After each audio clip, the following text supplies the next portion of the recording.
asked, the first question was asked was, which of the following is not an adverse risk factor for children with acute lymphoblastic leukemia?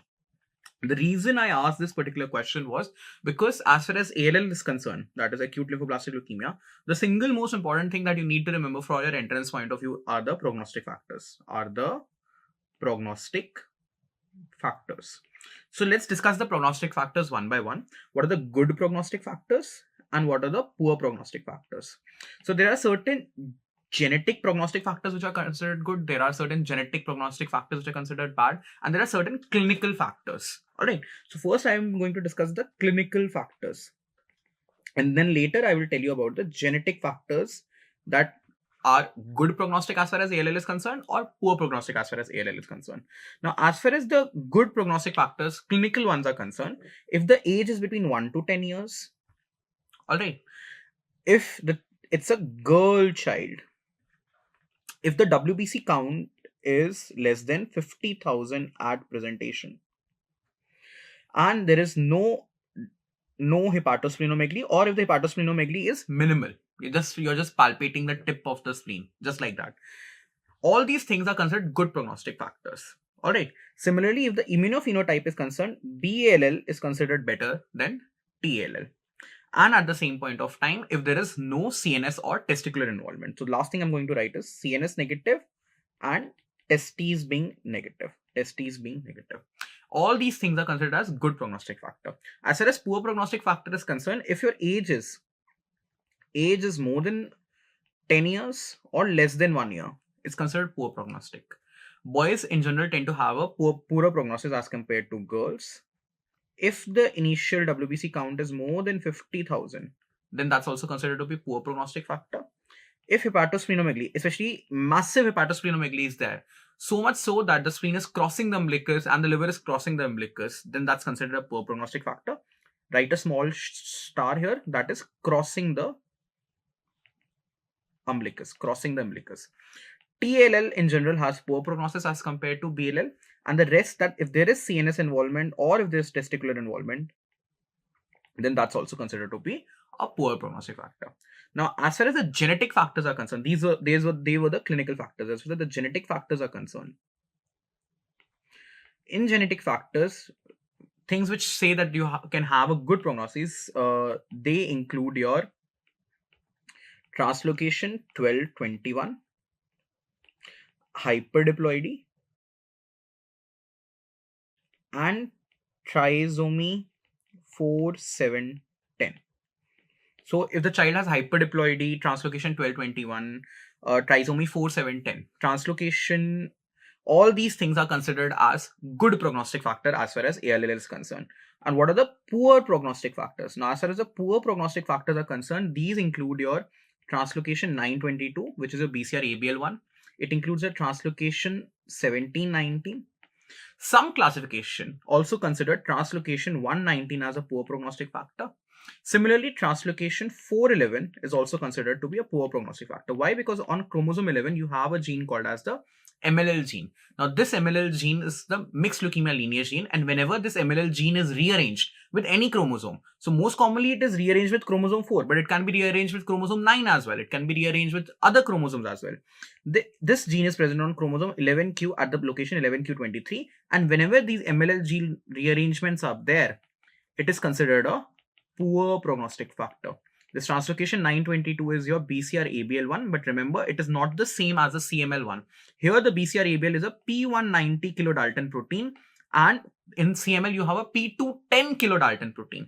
This P190 protein confers a poor prognosis in ALL children, while P210 is very amenable to therapy with just tyrosine kinase inhibitors. Alright, so this is essentially a list of prognostic factors that they can ask.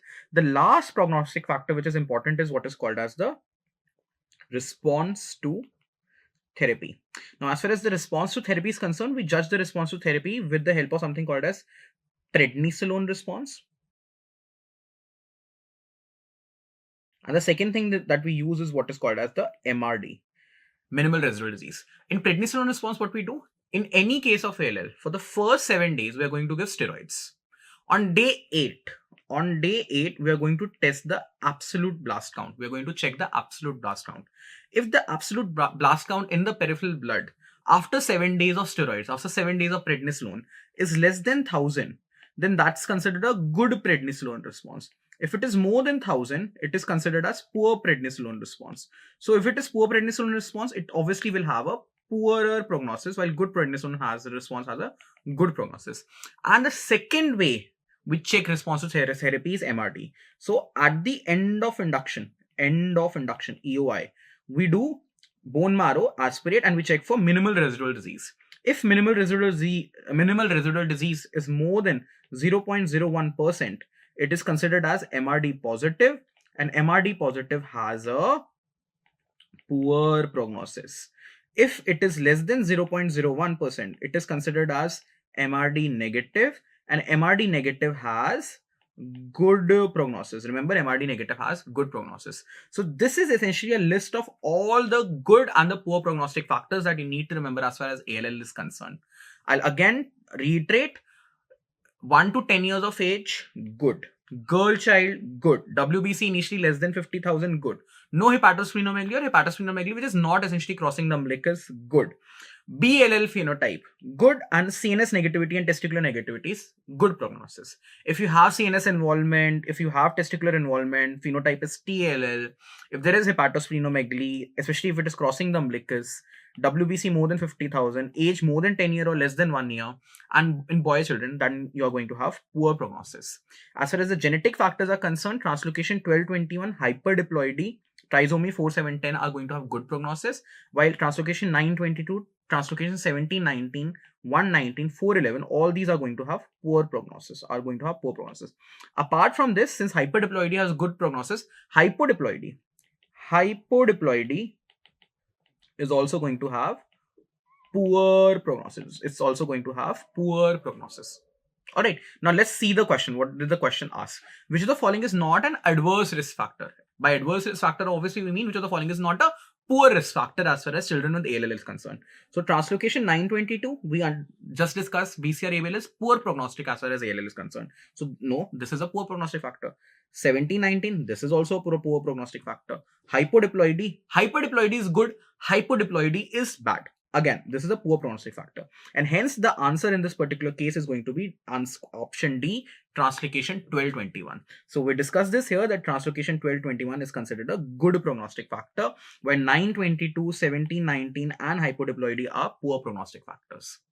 So this list of prognostic factors as far as ALL is concerned is very, very important. Please make a table of it if you are making notes of this particular video. And good and bad prognostic factors, something which can be asked multiple times, has been asked multiple times in your entrance examination. All right, now let's move on towards the next question. The next question asks which of the following is a BiTE. And then I had given a list of 4 monoclonal antibodies: inotuzumab, bevacizumab, blinatumomab, and gemtuzumab. Now, first you need to understand what exactly is this BiTE. What is a BiTE?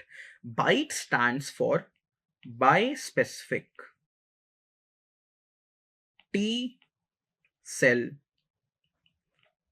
engager. Bispecific T cell engager. Now, what is a bispecific T cell engager?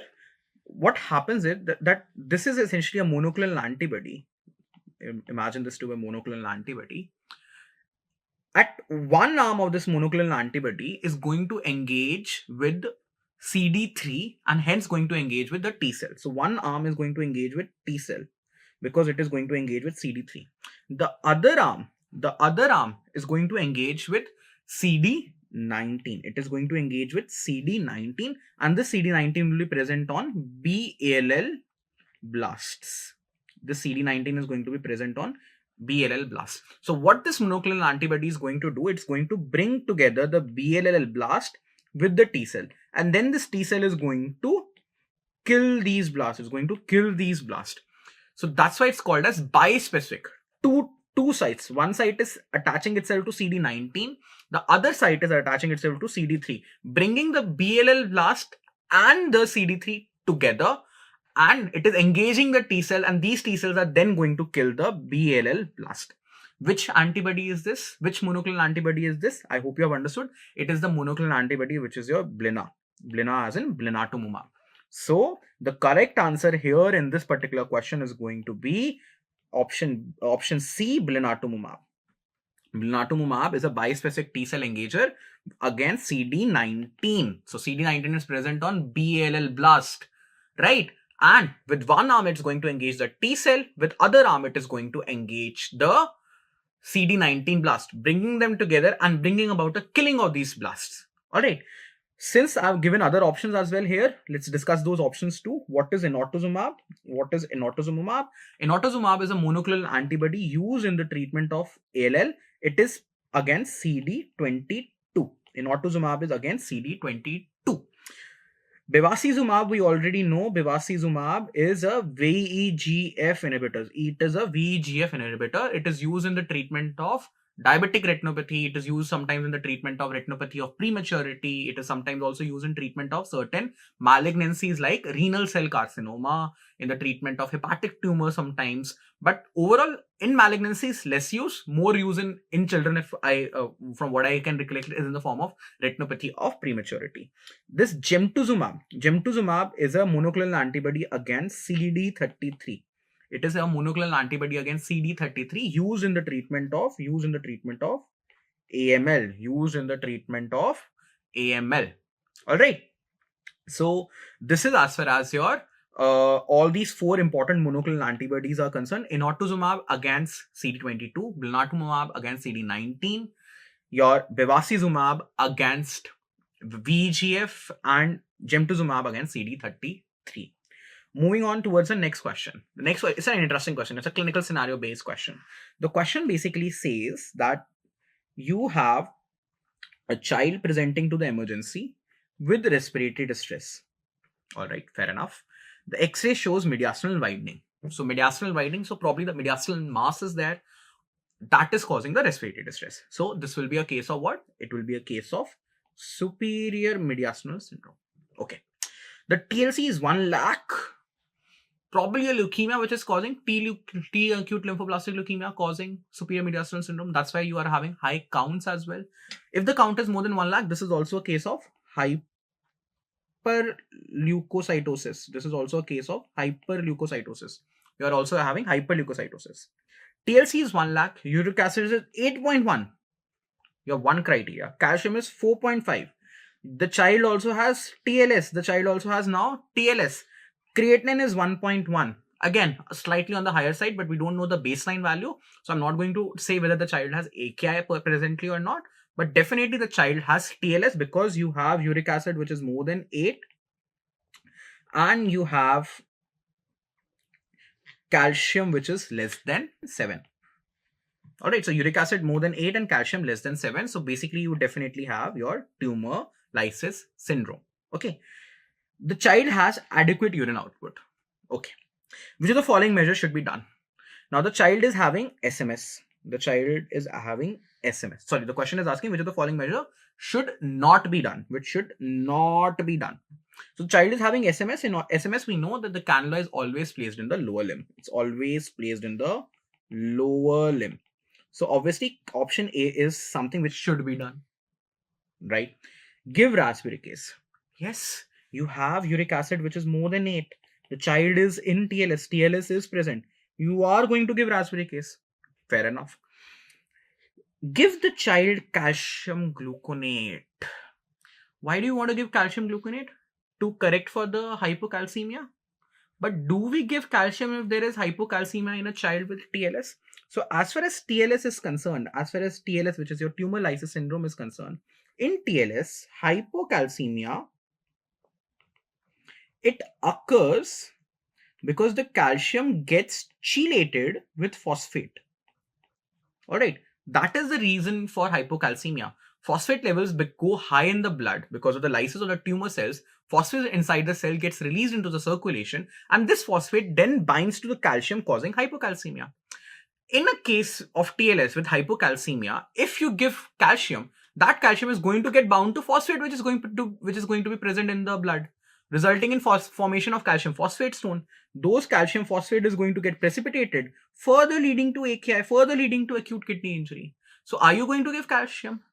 No, you don't correct hypocalcemia in a child with TLS unless symptomatic. unless symptomatic. So until unless the question is specifically mentioning that the child has tetany, the child has seizures because of hypocalcemia, you're not going to give calcium gluconate just because hypocalcemia is there. So option 3 is incorrect. This is something which should not be done, and hence the correct answer to this question. The fourth option was give IV fluids at 3 liter per meter square per day. Obviously, it is a child who has tumor lysis syndrome. You are going to hyperhydrate. You need to give fluids at 3 liter per meter square. That is double maintenance. Normal maintenance is 1.5 liter per meter square per day. Here you are going to give double maintenance fluid.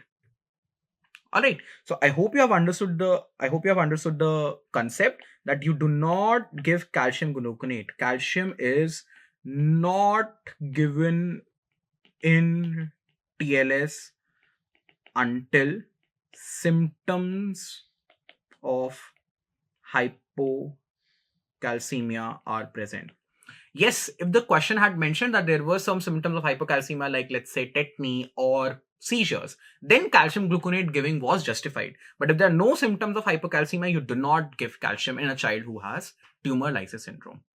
Okay, now let's move on towards the next question.